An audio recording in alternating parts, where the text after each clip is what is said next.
Hello, welcome to Not Your Average PD. Thank you all so much for joining us this evening. This is our second session of our virtual professional development series. My name is Carrie Horton. I'm the program manager for the Keenan Fellows Program for Teacher Leadership. KFP is an initiative of the Keenan Institute for Engineering, Technology, and Science at NC State University in Raleigh, North Carolina. KFP invests in educators through enriching, immersive, and transformative professional development experiences and vetted leadership resources in pursuit of a future where educators are trusted, empowered, and celebrated as critical pillars of their communities and are fully equipped to address the nation's workforce development needs. Across our 24-year history, we've built a network of nearly 600 wildly talented alumni. Not Your Average PD, through Not Your Average PD, we're tapping into this amazing talent to bring professional development to educators from educators. If you want to learn more about our programming, I'm going to copy our link into the chat so that you can review that.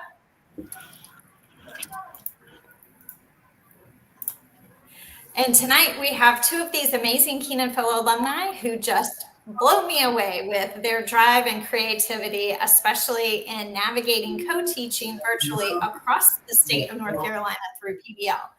Keith Burgess is a 2019-20 Keenan Fellow and is a middle grade science teacher in Charlotte, North Carolina. Keith has received numerous awards, including the Burroughs Wellcome Fund Career Award for Science and Mathematics Teachers. Amanda Clapp teaches middle school science in Silva, North Carolina. She is also a 2019-2020 Keenan Fellow and a 2021 recipient of the Burroughs Wellcome Fund Career Award for Science and Mathematics Teachers. We're honored to have both of them share their experience with you tonight. So welcome, Keith and Amanda. I'm going to turn it over to you guys. Thanks. Hello, everyone. Hello. Nice to see everybody here joined in. All you superheroes who managed to work a full day of school and then come back and show up for this professional development. So we know already that you are superheroes and you have some amazing superpowers. While we're getting started, if you haven't yet, will you put your name and where you're from, what you do in the chat so we can start to develop some community and get to know each other? Mm-hmm. Right. So yeah, go ahead and drop your name, where you're from, what school district you're in perhaps, and what subject matter do you teach, and just, get a chance to know each other. Welcome, David in California. Mm-hmm. Wow. Elaine, woohoo. Oh, nice. awesome. Paris in Minnesota. Oh, this is fun. Thanks. Nice. Hey, Deborah. Welcome, Deborah. Hey, Michelle. We see you at Wilmington, Michelle. Good to see you. Hey, Amneris. This is great because it seems like so far the folks who have joined are from all over the place and doing lots of different things in education, from high school to elementary to secondary. And at college level. That's fabulous because we feel like partnerships can take place across all the spectrums. Right. Absolutely.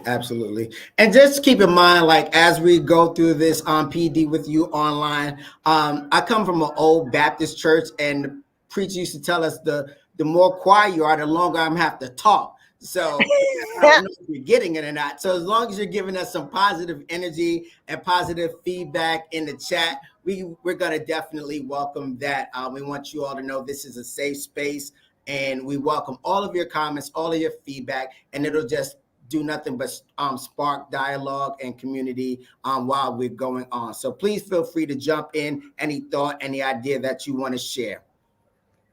Great. Keith, you ready to share the agenda? Sure, let's go ahead and share. All right. All I have to do is find my cursor and it's on. Wow. All right. So our goals for today are to share, first of all, our story of how we met, connected, and we've been teaching together for the past 3 or 4 years, and also to give you some opportunities to have some takeaways in terms of connections with other educators across the country, and also to, hey, Jen, and also to be able to have some planning documents for project-based learning started, and we'll share those as we go through this. So we're really happy. And Keith, do you want to talk about our superhero theme? Right. So we have a superhero theme, like I mentioned earlier, right? You guys are all superheroes. You worked the full day today. Now you're here joining us at 4:30 Eastern Standard Time. And so because we're superheroes, all of us in our rights, own personal right, we're going to be guided by the agenda of a superhero movie. So all superhero movies start with an origin story, right? And then they break it down into what we call the character development. That's going to be sort of our why we do this thing called project-based learning. Then we're going to go into plot twists and turns and how things develop and how they come about, what you're going to see when you're doing project-based learning and that collaboration. And then you're also going to have that at the end, you have that resolution at the end of a movie and a conclusion. And perhaps, you know, sometimes they leave that little wiggle room for the possibility of a sequel. So we hope you follow along with us. So we know, oh, here I am. Hold on. There we go. All superheroes have an origin story. So we wanted to share where we're coming from and how we ended up being Keenan Fellows and working together.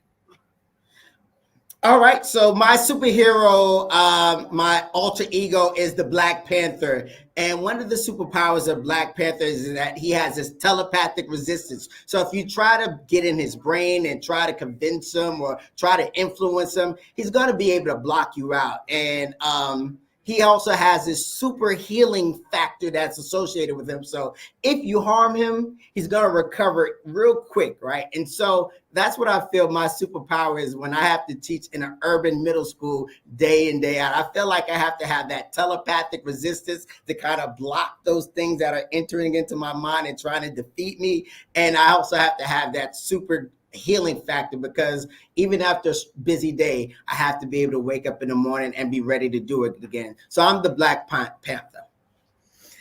And I'm Black Widow because she's very well trained, but the regime who trained her was in need of a serious overhaul, right? So I feel like I'm kind of at that, I've been at that point where I'm like, what works for kids? Let's tear down what's not working and figure out what works. We'll do the problem solving on our feet and try to make it work. Okay. Oh no, I moved my cursor again. I'm sorry about my navigation. I'll get better. All right. So in the chat, please share with us, what is your educator superpower? As educators, we're not often asked what we do really, really, really well. Now's the time. Think about it. Name it. Let's celebrate it. That's right. So we'll take about a minute to allow everybody to jump in, safe space. Don't be shy. Think and reflect, and then share, please. Relationships, collaborative classrooms. Yes, I'm so glad we're recording this, because we know relationships are the basis of good education, but getting there is not easy for all of us. Launching authentic learning and connecting with students where they are now. Thanks, Michelle. Differentiating. That's right, Whitney. We know our students come in different packages, so they need different type of instructions. Good. Yeah. Julia, yes, simplifying complicated concepts. Now, that is a good skill to have. Yes. Absolutely. Thank you, Trey, for sharing that. Positivity and self-worth. Yep. Hey, Mark. Compassion and ally for community. Yes, that's always going to be important. Compassion and empathy. Yes. Yes. Oh, Nice, that's Jen. great. Connecting teachers, students, family. That's a superpower. You're like the Professor X. You bring everybody together and sharpen up their tools. That's right.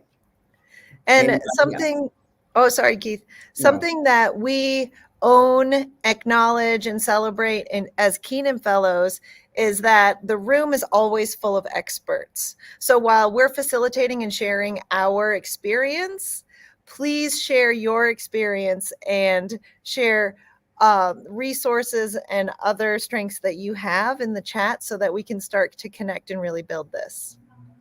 Absolutely. Thank you for that reminder, Amanda. Okay. Okay, moving. Yes, character development. You ready, Keith? I'm ready. Let's go. So we talk about this thing in K-12 education called synergy. So what exactly is synergy, right? And so it's that collaborative energy that you share, and it's a way of building community and working collectively together, either within the teacher, with your scholars, with other outside stakeholders, and you're all coming together for one common goal. So it's that energy that you have with working and collaborating with others to come up with one common goal and a learning objective. So we want to make sure that we are having this synergy. In order to make this collaboration work, you want to find that synergy. Mm-hmm. And yes, and when synergy is on and synergy is popping, you're just going to have kids and scholars full of this energy. This is actually a gift of students at Ron Clark Academy, which is like the flagship school for urban education, right? So when synergy is present in the classroom, it just enhances that engagement. And as you can see, once it starts to spread, right, it becomes like an epidemic. It just starts to spread like wildfire. So we want to always be able to promote that synergy and spread it through our classrooms so our students can have a deeper learning and a deeper understanding, and we can have more community input to really make that task that we want them to know, to really make it stick. So thinking back to your superpower, what could collaborative teaching and synergy do for your superpower? If you can connect with someone with a different superpower, how could that improve and develop your impact on students? Tell us. Share it in the chat. We're ready.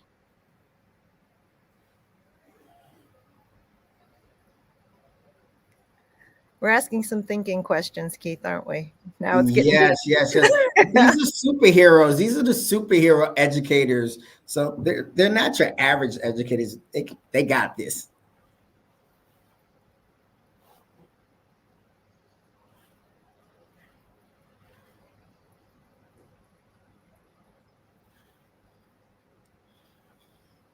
Thanks, Vance.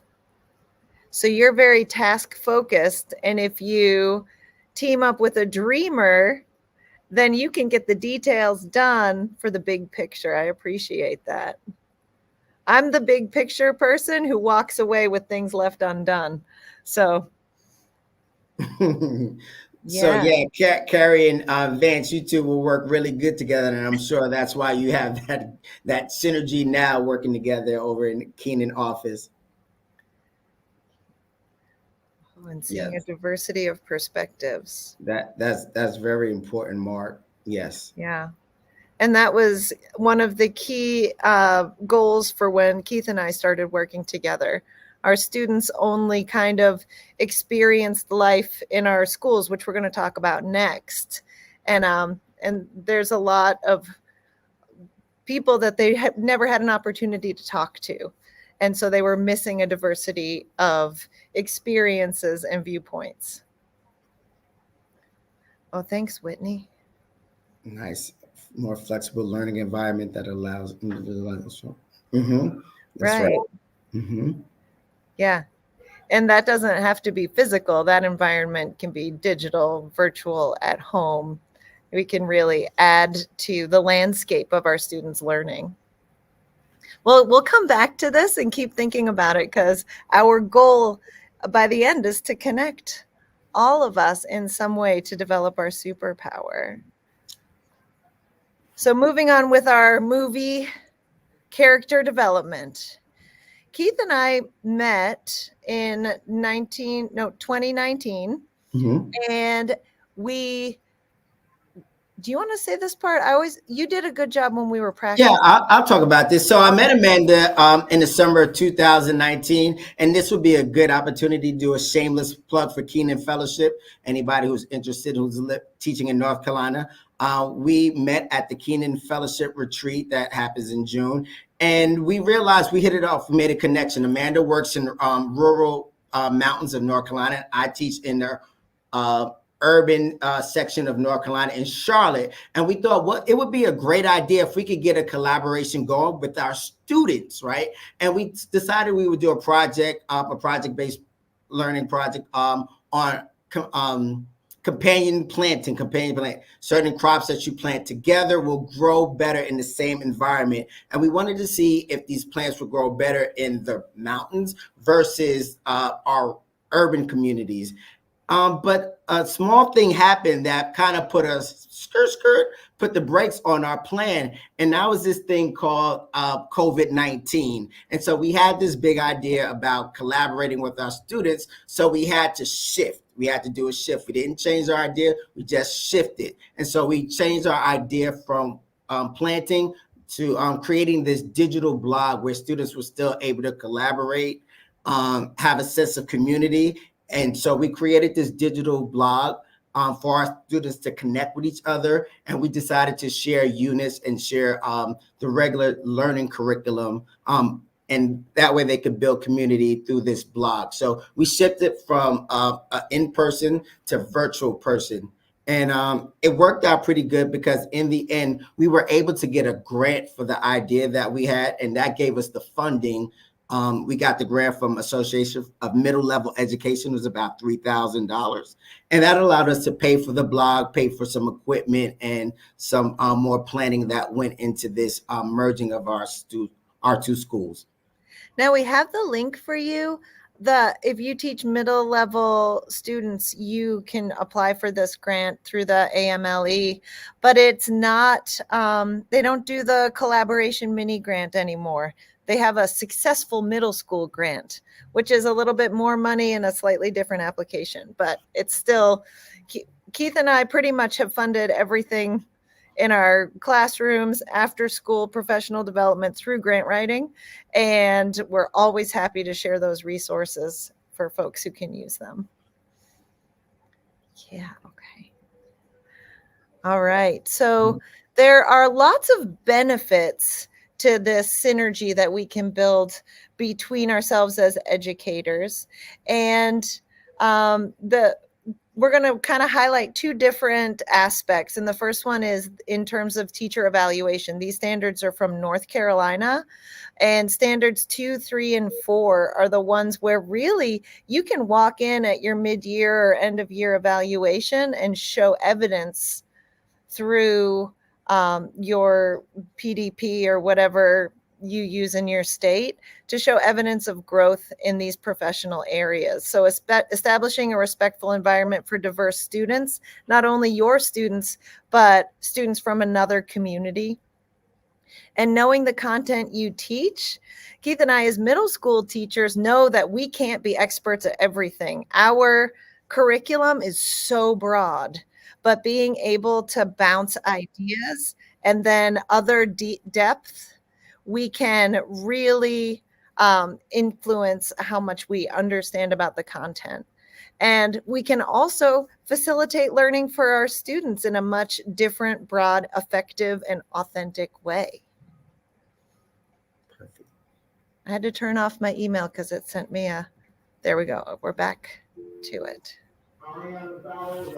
All right. And then we also want to think about the professional benefits to you as it relates to you and your pedagogical growth, right? And so when you're doing this collaboration and you're working with it, the students call them the ops, right? So you have these ops as education, these things that are working against you. But what these collaborative gatherings do, these collaborative projects do, is it allows for professional growth because you're learning and building from each other, right? You're not just working in a silo anymore. You actually have a partner in this thing, someone who has a stake in it also. It increases teacher morale. We see the burnout. We feel the isolation.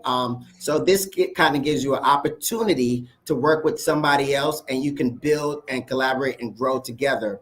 And then it also builds that stronger school culture and a stronger professional learning community. So we want to always, anytime we're doing something, we want to be intentional. So there's the practical benefits as far as being evaluated as a teacher, but then there's the professional benefits as well when it comes to collaboration that allows you to defeat those ops that may come in between you and being thriving as an educator.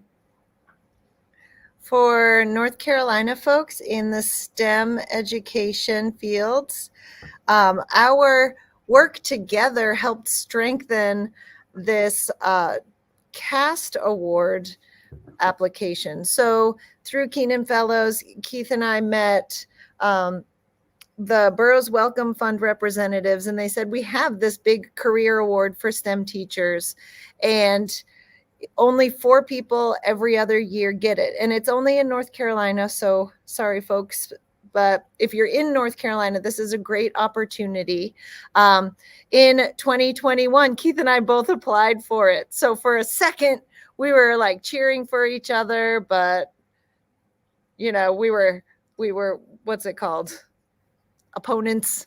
I don't know. But then out of the 4 people who received it that year, we were 2 of them. And our experience together and our ability to kind of reflect on that and show its impact on students really, I think, made us better candidates.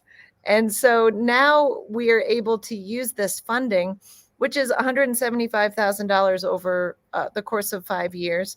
And we were able to use the funding to continue working together.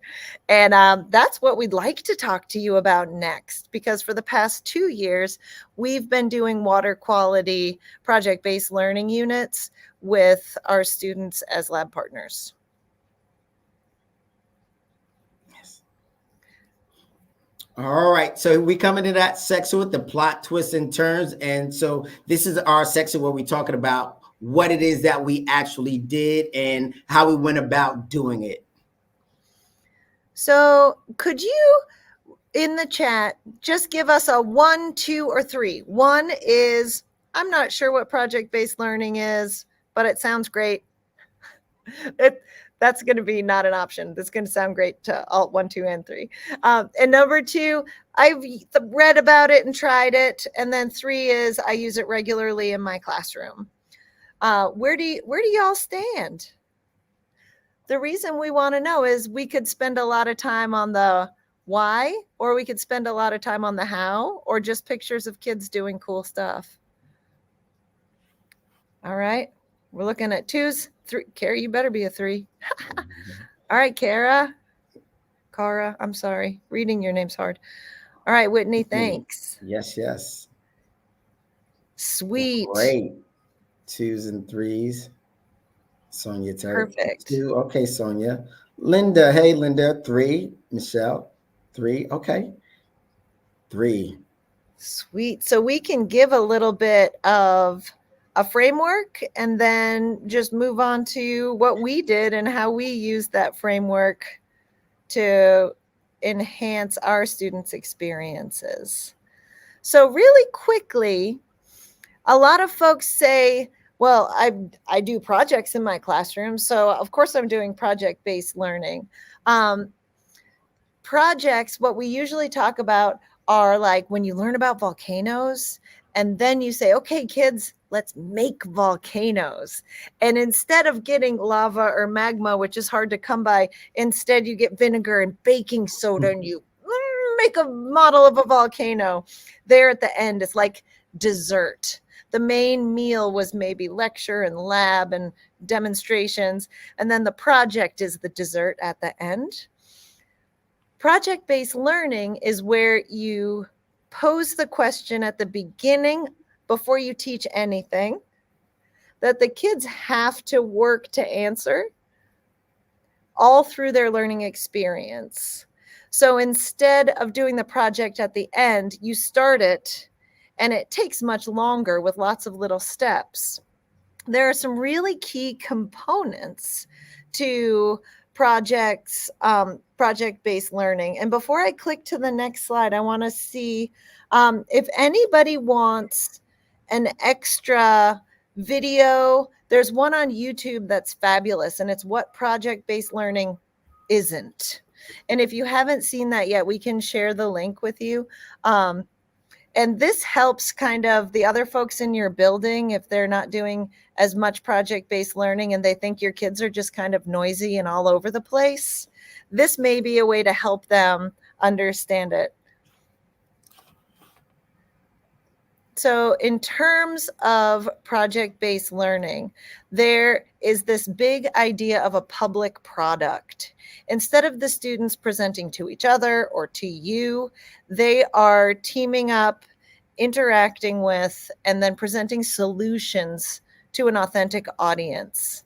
And that's really what makes the stakes higher and the students really engaged.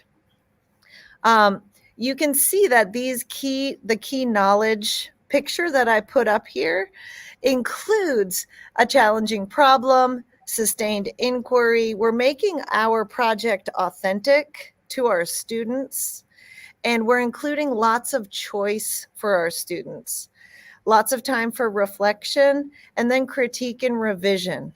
That's the piece in classrooms that we often skip because we run out of time because it comes at the end, but building it in over the course of a project helps students practice those soft skills or durable skills, 21st century skills. These two pictures, this one and the one on the previous slide, are from our STEM work program. Keenan Fellows, this is another plug, sorry, I love this one. Keenan Fellows runs a STEM work program, which is like, it's a blended learning program. You do some on the internet, you meet with people a little bit, and you develop project-based learning units for your students with local industry. It's fabulous. All right, so what did Keith and I do? What we did was we focused on the big rocks. So this is, Stephen Covey gave us our big rocks a long time ago, and we decided that we really wanted our big rocks to be the same: an authentic public outcome, content, and skills. We agreed on all of those things. We also agreed on a shared entry event and milestones, but the sand that we filled in, the checkpoints and specific lessons that our students needed, we did that kind of on our own and checked in to see that we were still on the same track. Some things we mirrored exactly, as like co-teaching as we would if we were in the same classroom. And then other things we filled in just because our students are different, our classrooms and schedules, etc., are different. This is small. I should have made it bigger, but we also have a link to it if you want to check it out. These are the big rocks that Keith and I decided on. And of course, you got to have a good title. So our title is From Dino P to Your Sweet Tea. And it's all about water. In North Carolina, 8th grade water quality is a giant standard. So we thought that would be really neat. And STEM Bridge is the program that we developed to connect teachers in North Carolina. And you can find all of our documents on that website. And there's also a link if you want to find out more. So on STEM Bridge, you'll find this stuff plus our other planning documents. We identified our learning targets. We identified our entry event.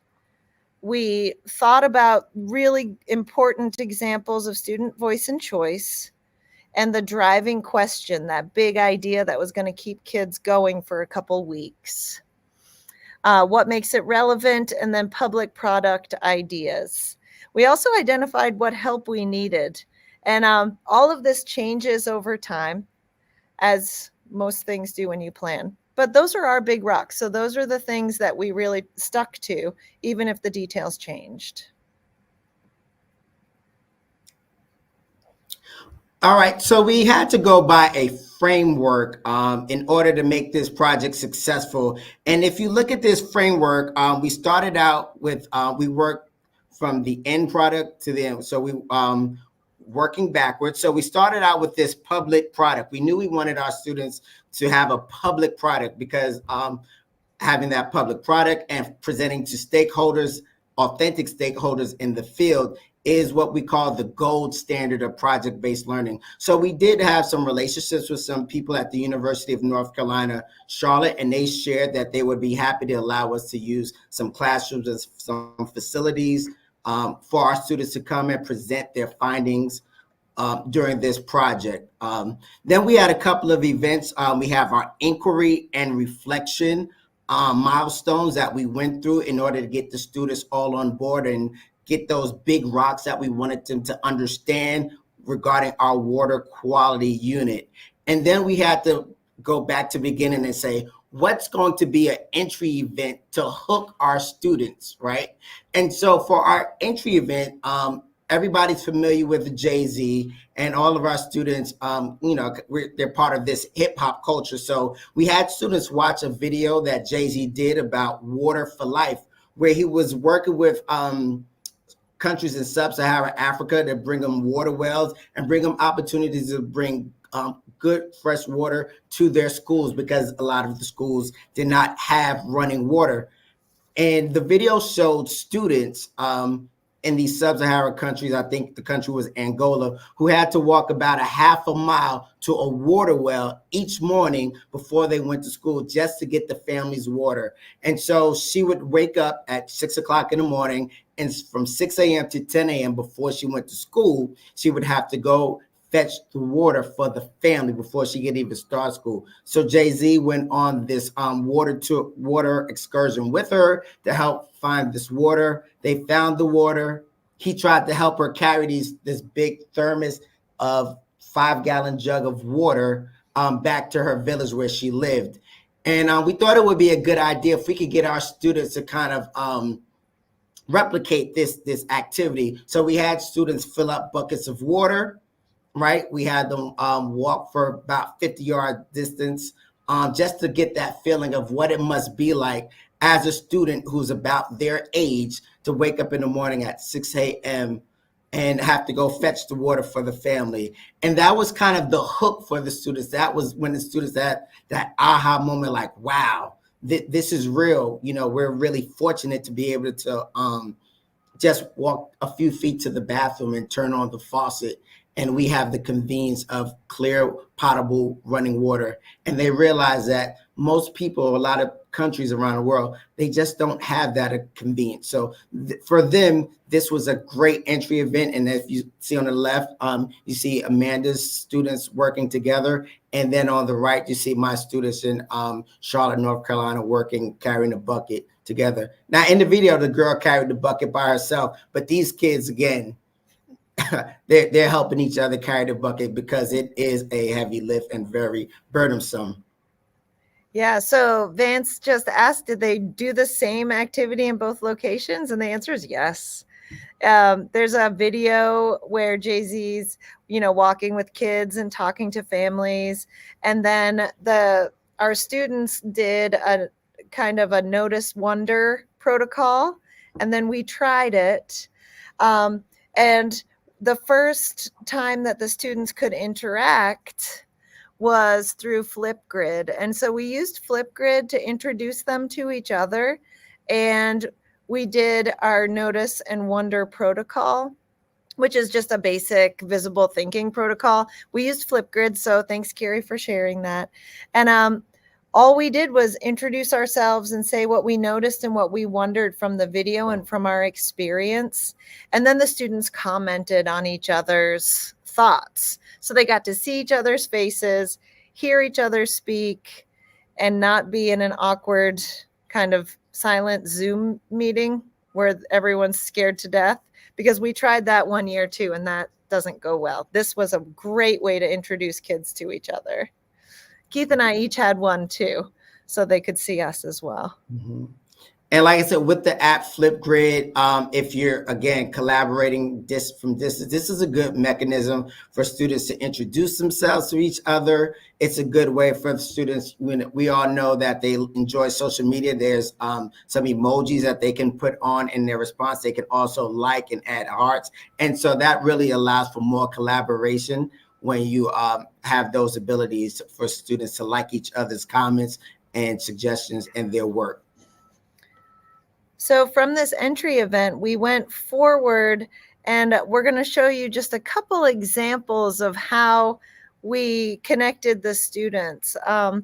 First, the students had shared documents. So they were in groups of between 4 and 6, and it would be 2 or 3 of my students and 2 or 3 of Keith's students.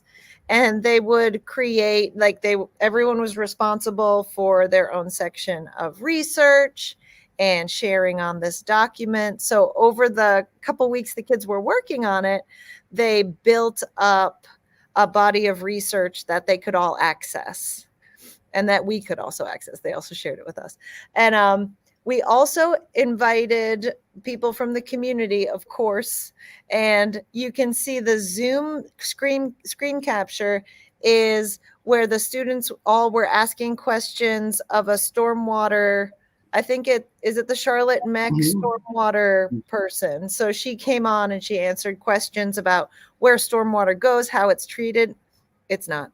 And how you take care of flooding and runoff.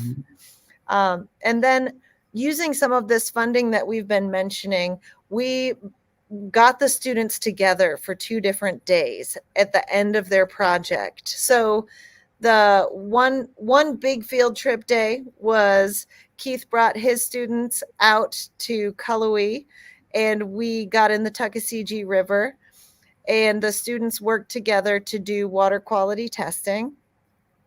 And there's more pictures coming up. There they are. You want to talk about it? Right.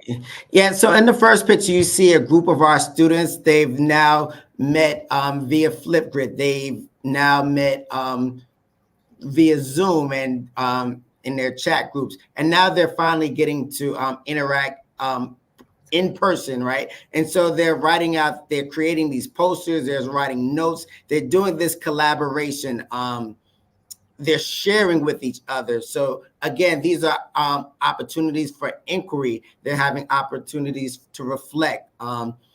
In the second picture, you see them actually doing the authentic learning because now they're actually in the water. And again, it's important to make sure when you're doing these project-based learning activities that you find stakeholders in the outside community, because these waist-high suits, I don't even know what the name of them are, but we work with some organizations and they provided this equipment for the students. So you always want to be able to try to find and look for partners that can help you find the equipment. They were shocking the fish. In this picture, you see somebody that looks like they have a photon pack on their back and they're shocking the small fish, and the kids are able to scoop them up and they're able to examine them and see what type of organisms they are, because that's what determines whether you have good quality water or bad quality water, the type of organism that you find in the river. And then in that third picture, we used the kick nets. They placed those nets down in the riverbank. They kicked the water into the nets, and they were able to find macroorganisms and see what were some of the other organisms that were living in the Tuckasegee River. Nice, Trey. That's what we call them too, whiters. Those are chest whiters. And so when the kids are all in here doing structured activities together to answer this common question, it was really powerful. Keith and I had to look at each other and hold hands for a couple moments and then get back in there and continue facilitating. Thanks for that question, Mark. Yeah. Most of the students did get in the water. They did, of course, they were kind of shy and apprehensive at first. There were a couple who chose not to, but for the most part, most of them at some point either put on waders. As you can see in the third picture, some people just took off their shoes completely and got comfortable with it and got in the water barefoot or with rubber boots. Mm-hmm. Yeah. Yeah. So our second time for the students to meet face to face, my students got on the bus 2 days later and came to UNC Charlotte, where we met Keith's class. And through partnerships with UNC Charlotte, we were able to have this room and this college experience that the students all benefited from. Yeah, it was really interesting. The students, of course, public speaking, stakeholders in the room, they were uncomfortable, but they were able to work together as a team and get through it. And I think there were some misconceptions too, because after we finished this public product and public presentation, we did go to the cafeteria, and all the students were able to eat lunch on a college campus and have that buffet style. And so some of the students from Amanda's school asked me, do your students eat like this every day? They didn't realize that UNC Charlotte wasn't our school. It was actually the school that we were using for this public presentation. But Amanda works at a lab school, so a lot of her students associated with Western Carolina University. So they thought that maybe UNC Charlotte was where our students went to. Oh, So yeah. yeah, Thanks, Vince, Vince. the presentations we gave the students choice. So they presented on things like what's it take to be a good steward of water? What are some of the things that might cause the water quality in a river to be high, or what are some of the things that might cause it to be low? They also talked about the things, so they all had choices, right? And some of them talked about the things that they found in the Tuckasegee River. So they had an option to explain different things, how they get their water in their homes versus how other people throughout the state of North Carolina get water. Because there's about 50% of the people in North Carolina still get their water from wells, right? And so we some of the students talked about that and the importance of good water stewardship. So thanks for that question, Vance. One of the 8th grade standards in English language arts is argumentative, or, we like to say more persuasive writing. So that was our link with language arts also, was that the students were using data to persuade an audience to improve water quality in one of these ways. All right, back to our fishbone. So what we did was we did this backwards planning process, and we started with knowing that we wanted our kids to get together and make a difference somehow, right? And we had to narrow that down. We had our entry event, which was pretty sweet. And if we had more time, we could have, I think, Keith, you were able to connect with a teacher at your school who read Long Walk to Water also, right? Because that's a really great Absolutely right. connection. So yeah, that's also a unit in North Carolina, ELA. So most of the kids had read A Long Walk to Water. So once again, giving them a practical reference to what it's like for some people to get good, pure, quality, potable drinking water, and what are some of the obstacles they have to go through. And then they got to see for themselves by going in the Tuckasegee River and determining, is this, by testing it, is this water we would want to drink? They test the pH. They tested the dissolved oxygen. They tested the phosphorus levels. And all of that equipment to do the testing was given to us by the people at Charlotte Water Utilities. So again, reaching out to those stakeholders in the community and having that buy-in to help this project be successful. Oh, thanks, Michelle. In Southeast North Carolina, UNCW has CSTEM, and you can borrow whatever technology you need to use in your classroom. So take advantage of that. If you're in the central or western part of the state, NC State has the Science House, The science. and they also, you don't have to,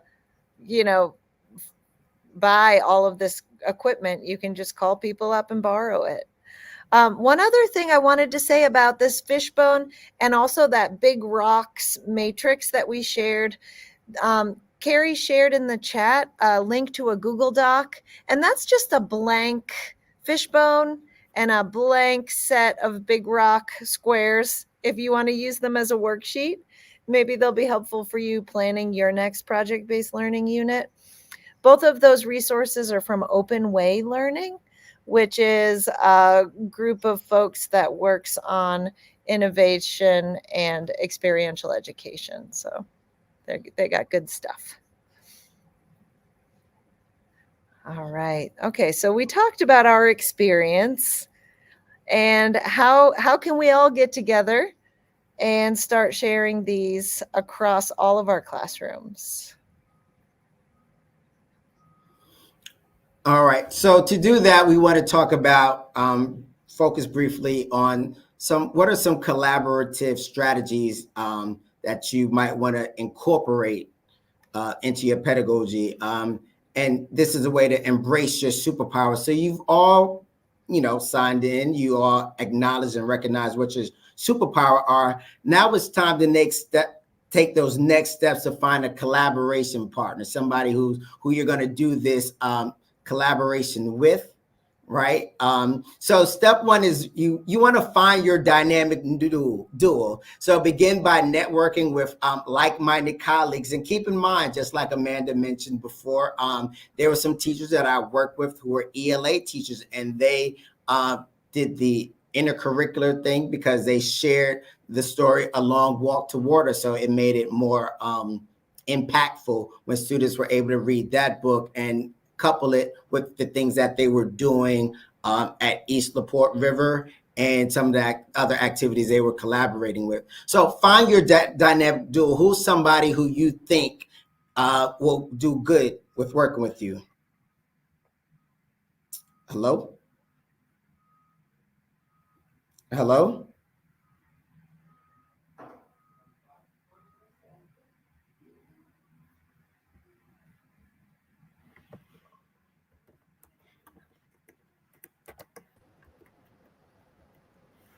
Guys, sorry about that.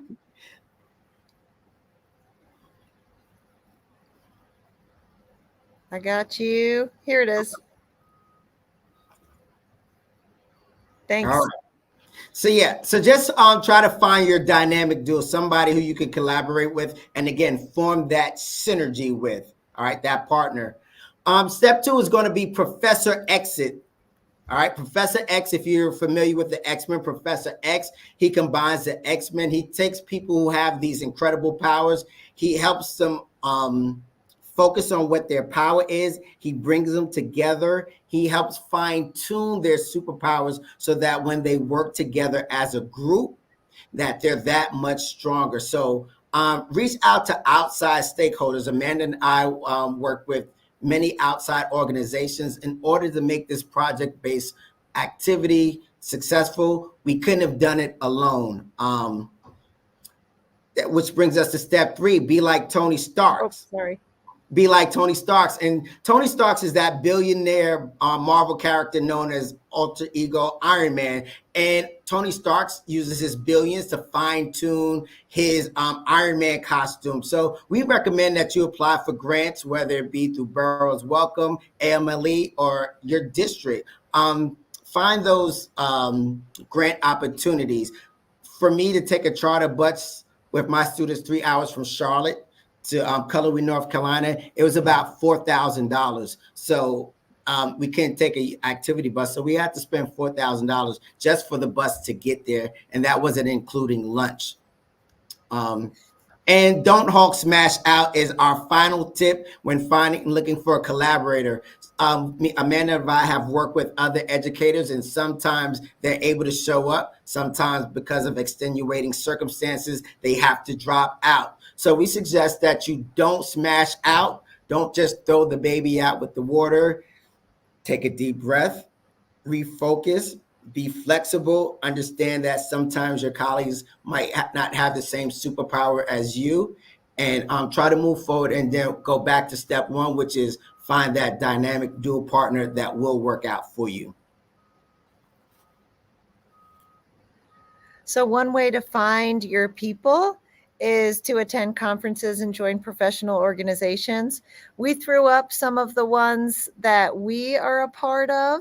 There are a lot in North Carolina. We tried to keep some national ones out mostly. If you have more that you think we should all join, please add in the chat. There are so many state and national professional organizations. It's really, really great to hear about some that maybe you haven't heard of before, and to get on the listserv or get the newsletter and see if it's people that you want to spend more time with and hone your superhero powers with. The ones we shared were National Council for Teachers of Mathematics. AMLE is the Middle Level Teachers Association. NAAEE is the Environmental Ed National Association. NSTA is the National Science Teachers, and the Council for Exceptional Children is one of the big special ed national groups. In North Carolina, the Public School Forum and Keenan Fellows have been really great for us. Mm-hmm. And a conference that Jen mentioned was the Science for All Summit. I didn't get to go. I'm glad it was awesome. Mm-hmm. If any of you have AVID at your school, which is Achieving via Individual Determination, the AVID program, they also have a good conference every summer where teachers are always looking for people to collaborate. And that would be a great place to go if you want to consider the AVID conference. Mm-hmm. And then we can also connect with each other. This is just a form where if you want to opt in to visit with some folks on this call, you just get on that form and you can share your name, email, grade level, and interests. And then since your email's in it, we'll just send it back to you once everybody's populated it, who chooses. No pressure. But if you have some ideas for collaboration, feel free to share them in the chat as well. Keith and I started with a gardening project, and then we went to digital. Oh yeah, you can scan the QR code. And then we went to a digital earthquake unit, and then we've been doing this water unit for a couple years now with at least 2 different groups. So, thinking about what's working and what's not and what the kids want is a great way just to brainstorm, help each other out. Yep. All right. Agreed. So we'll give about another 30, 45 seconds, Amanda, to for those who are interested in filling out that form, to complete the form so you can begin your collaboration journey.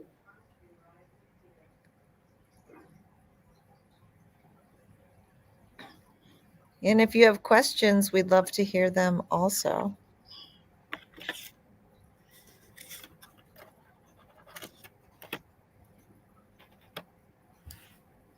Ooh.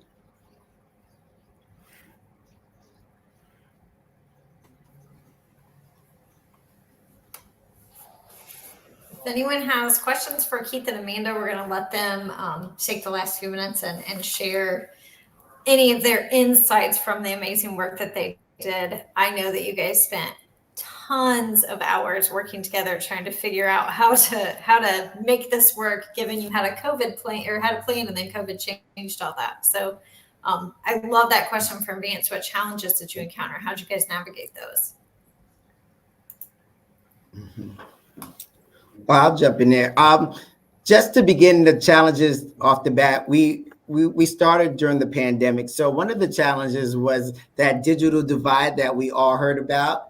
And so many of my students were having issues and problems with accessing the internet in the early stages of this project-based learning activity that Amanda and I were doing with our students. So we had to figure out ways, how can we get students access to the internet? Because I worked at a Title I school, and actually the zip code where I was working at, they had the lowest socioeconomic status in the whole Charlotte, North Carolina. So many of our students, not only did they not have devices, but they also did not have a home internet. So finding partners in the community to give us hotspots so that the students can get online.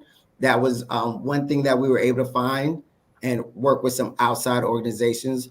Also, those organizations that were giving out devices too for either free or at minimal cost. We're talking about maybe $50 for a laptop. So making sure students had access to the device, because again, COVID was new to us and it happened suddenly.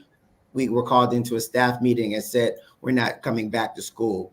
And so our students already were at a disadvantage, but I wasn't going to let that disadvantage continue to endure during the wake of the COVID pandemic. So we did find opportunities to get them devices that they needed. Yeah. I have this slide. You are not alone for our connection and question section. Good question, Mark. You want to answer that one, Amanda? Sure. There's a picture of these kids with the big Secchi tubes looking at water clarity and measuring turbidity. And what that student, it's one of my students and one of Keith's students. And at the beginning of the day, the field work day, these kids had not done very much leading up to it. They didn't know what to expect in that specific group. There's always that group. And they didn't know what to expect. And that kid kept saying, I think these guys hate me. I think they hate me. I'm so frustrated. I don't know what to do. And he was just super nervous. And then going through all of those activities and doing all that field work together, you can tell by halfway through the day, they were talking to each other. They were sharing all of their contact information. And at the end of the day, he was like, goodbye, I love you, goodbye, see you later, can't wait to see you again. Just kind of a 180. So that was really, thanks, Kara. That was really one of the big experiences that I noticed students have, where they just had never met people who looked different from them. And where I live in Appalachia, we live right next to the Smoky Mountains National Park. Students have very big stereotypes of who would live in a city. And so for us to just treat all the kids like kids and recognize that they have more in common than they have different, but what they have different, they should talk about and ask questions about. That impact was very, very clear on, at least for my students. And just real quick, I'll jump in and veggie back off what Amanda said. The first time we did this project, it was the weekend after they had a shooting in Buffalo, where there was a racially motivated shooting in Buffalo, where a guy went into a supermarket in Buffalo and killed some people in a grocery store, Black people in a grocery store. So to have that in the background, and that following week, our students are getting together. So her students from rural North Carolina, most predominantly white, my students from urban North Carolina, predominantly Black, coming together, collaborating, finding that synergy that we're talking about, and seeing, hey, we're all really the same. I think it was a powerful moment for us that week, where the kids were able to say, hey, Jermaine is just like me, and the kids really saw that we're really not all that different. We're all here to learn, and we all can be productive members of society, and we're not different at all. It was a really powerful week and a really powerful and impactful project for us to do. And they were all on Snapchat, so we knew how long it took y'all to get home, because we got reports, they got stuck in traffic and it took them 4 hours to get home. We knew everything. So it was pretty great.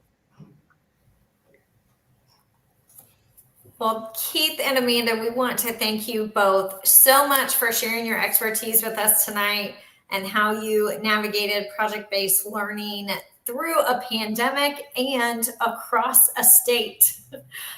We really love the work that you guys have done, and thank you for sharing that with us. And thank you to all of those of you who have joined us tonight to learn from their experiences. please complete that feedback form. I popped it in the chat. The tiny URL is also scrolling at the bottom of the screen. That feedback allows us to adjust what we do to provide you the best experience that we can in the future. We do have one more Natural Average PD in the series. It will be on May 9th with teaching with drones, and that will be with 2 more of our alumni. So check out our website, keenanfellows.org/NYAPD, and you can sign up for that session as well. Thank you all so much.